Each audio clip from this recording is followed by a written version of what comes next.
त्याचं सुंदर दर्शन आपल्याला त्या उत्सवातून जगाची परिस्थिती तेवढी निर्माण अहिंसा सत्य आश्चर्य अपरिग्रह आणि ब्रह्मचर्य या 5 गोष्टी इथल्या मानवी जीवनामध्ये होते. उत्खननातून जे अवशेष मिळाले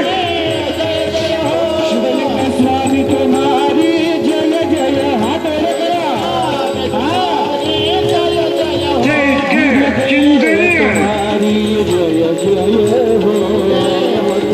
आजही आपल्याला